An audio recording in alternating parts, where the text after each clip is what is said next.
ఈ ప్యానెల్ లో ఉన్న పెద్దలకి నమస్కారం. Good evening sir. Sir Baji గారు కూడా యాడ్ అయినట్టున్నారు. వారి వెర్షన్ కూడా తీసుకుంటే నమస్తే విశ్లేషించడం ఇంకా ఉపయోగకరంగా ఉండదు. ఒకసారి బాజీ గారిది కూడా తీసుకుంటే మంచిదని నా అభిప్రాయం. Right sir. సో మొత్తంగా చూస్తున్నాం సార్, స్కామ్లు స్కీమ్లు అంటూ మొత్తంగా పెద్ద ఎత్తున చర్చ జరుగుతుంది. రాష్ట్రం విడిపోయిన తర్వాత అభివృద్ధి పదంలో ముందుకు వెళ్లాల్సిన పరిస్థితుల్లో ఈ స్కామ్లుగా మారిపోయిన పరిస్థితులు తెర మీదకి వస్తున్నాయి. సో ఏం చెప్తారు?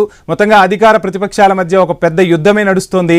రాష్ట్రం అభివృద్ధి చెందాలి అంటే కంపెనీలు కూడా రావాల్సి ఉంటుంది. ఇటువంటి స్కామ్లు వెలుగు చూస్తున్నప్పుడు కంపెనీలు వచ్చే అవకాశం ఉందా ఏంటి, అసలు ఏం చెప్తారు? మాట్లాడమంటారండి? బాజీ గారు చెప్పండి. ముందుగా మీకు అట్లాగే మన ఐ న్యూస్ వీక్షకులకి ప్యానెల్ ఉన్న పెద్దలందరికీ కూడా శుభ సాయంత్రం, నమస్కారం. ఇప్పుడు రాష్ట్రం అభివృద్ధి చెందాలంటే రాష్ట్రంలో శాంతి భద్రతలు బాగుండాలి, అట్లాగే సౌహృద వాతావరణం ఉండాలి.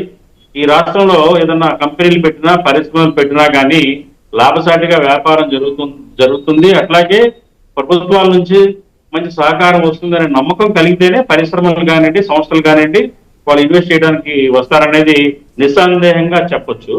అయితే ఇక్కడ మన దురదృష్టవశాత్తు మన రాష్ట్రంలో ఏంటంటే అందుకు విభిన్నమైన పరిస్థితులు ఉన్నాయి. మరి అధికార పార్టీ మీద ప్రతిపక్షంగా ఉన్న వైసీపీ మీద అధికార పార్టీ రెండు కూడా ఒకళ్ళ మీద ఒకళ్ళు దుమ్మెత్తి పోసుకోవడం కాకుండా మరి ప్రధానంగా వైసీపీ పార్టీ దాని అధినేత జగన్మోహన్ రెడ్డి గారు తను ఈ రాష్ట్రాన్ని అభివృద్ధి పదంలో తీసుకెళ్లాలి, రాష్ట్రం యొక్క అభివృద్ధి కాముకుడిగా ప్రవర్తించట్లేదు.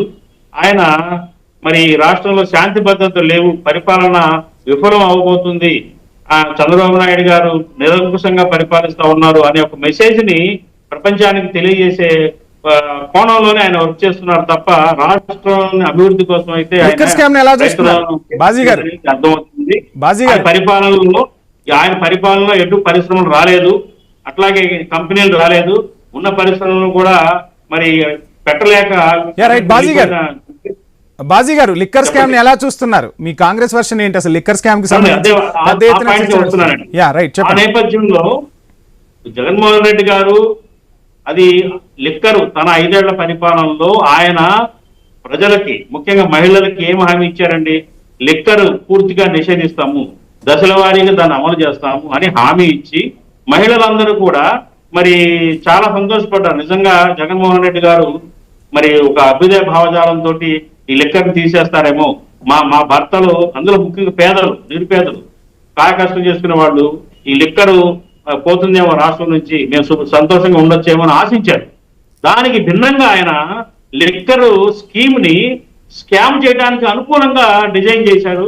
అందులో ఎట్టి పరిస్థితుల్లో సందేహం లేదు. దానికి ఇప్పుడు దాకా అనేక డిబేట్స్ లో మనం అనేక ఛానల్స్ లో మేము పాల్గొన్నాము, చెప్తా వచ్చాం. మీ ఛానల్లో మన ఛానల్లో కూడా గతంలో అనేక మార్లు డిస్కస్ చేశాం. ఏంటంటే ఇది ఒక ప్రైవేటు వ్యక్తుల చేతుల్లో నుంచి ప్రభుత్వం చేతుల్లోకి తీసుకున్నారు. ఏం చెప్పారు? మేము కంట్రోల్ చేయడానికి తీసుకున్నాము, తాగుబోతులు లేకుండా చేస్తాము, నియంత్రిస్తాము, లిక్కర్ అమ్మకాలని నియంత్రిస్తాము అని చెప్పి దాన్ని విశృంఖలంగా వాళ్ళు ఇష్టారాజ్యంగా దాన్ని డిజైన్ మార్చేసేసారు. సొంత బ్రాండ్లు పెట్టడం, డిస్టిలరీస్ ని బెదిరించడం, విన్న వాళ్ళ చేత సొంత డిస్టిలరీస్ ఎవరైతే అనుకూలంగా ఉన్నారో వాళ్ళ చేత కొత్త బ్రాండ్స్ ని క్రియేట్ చేసుకోవటం, అట్లాగే వాళ్ళు డిస్టిలరీస్ ని లీజుకి తీసుకొని ఏదైతే వీళ్ళకి కావాల్సిన బ్రాండ్లు తయారు చేయించుకొని మరి వాళ్ళు పెట్టుకున్న ప్రభుత్వ షాపుల ద్వారా అమ్మించారు. ఇది ఒక చాలా పెద్ద ప్రీ ప్లాన్డ్ చాలా మోడరేట్ స్కామ్. ఇది ప్రపంచంలో ఎక్కడ జరుగుండదు ఇలాంటి స్కామ్. అలాంటి స్కామ్ కి తెరలేపారు. ఫలితంగా ఏం జరిగింది చూసాం.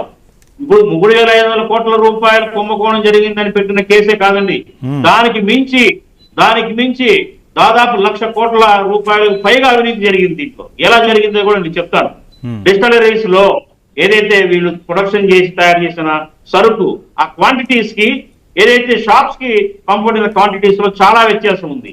అట్లాగే వీళ్ళు 20 రూపాయలకి తయారు చేసిన లిక్కర్ ని దాదాపు 120 రూపాయలుగా అమ్మటమే కాకుండా మధ్యలో తాగుడు తగ్గిస్తాము, నియంత్రిస్తాము అనే వంకతోటి షాక్ ఇస్తున్నాం తాగుబోతులకి అని ప్రకటించి 150% రేట్లు పెంచేసి అమ్మారు. ఆ సొమ్మంతా కూడా కేవలం తాగుడు తగ్గించడానికి కాదండి, వీళ్ళ అవినీతి ఖజానా ఏదైతే ఉందో దాన్ని పెంచుకోవడం కోసం, నింపుకోవడం కోసం ఇలా